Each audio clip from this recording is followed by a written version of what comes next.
Një 2 vjet tash punoj për këtë organizatë në Norvegji, që faktikisht po jetoj atje në Oslo, po udhtoj shpesh këtu për shkak se kam angazhime të shumta.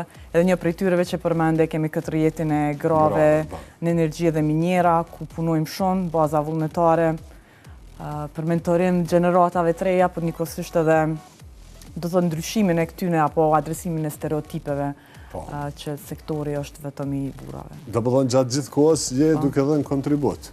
Edhe normalisht këtu duhet ndalim fillimisht të pjesa që vlerësuan një nga 10 gratë, domethënë botë, nuk po flasim për më marr Ballkanin apo Evropën, po në botë. Kështu që ne u nxjerr një sukses i tillë në sektorin e energjisë për vitin 2025, sigurisht që është e rëndësishme për ty, po sa ka e vështirë.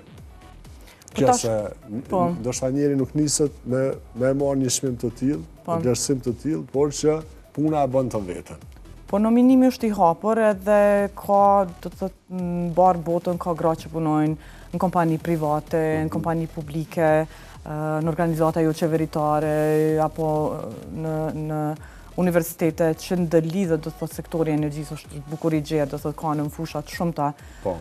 Edhe tash do të thotë nominimi bëhet për këdo. Po mirë, po janë aty disa kritere që kur bëhet vlerësimi, shikohet do të thotë se sa ke kontribu, sa ke qenë pjesë e sektorit, do të thotë çfarë konkretisht ka qenë kontributi, ta ke arrit me bën ndonjë ndryshim.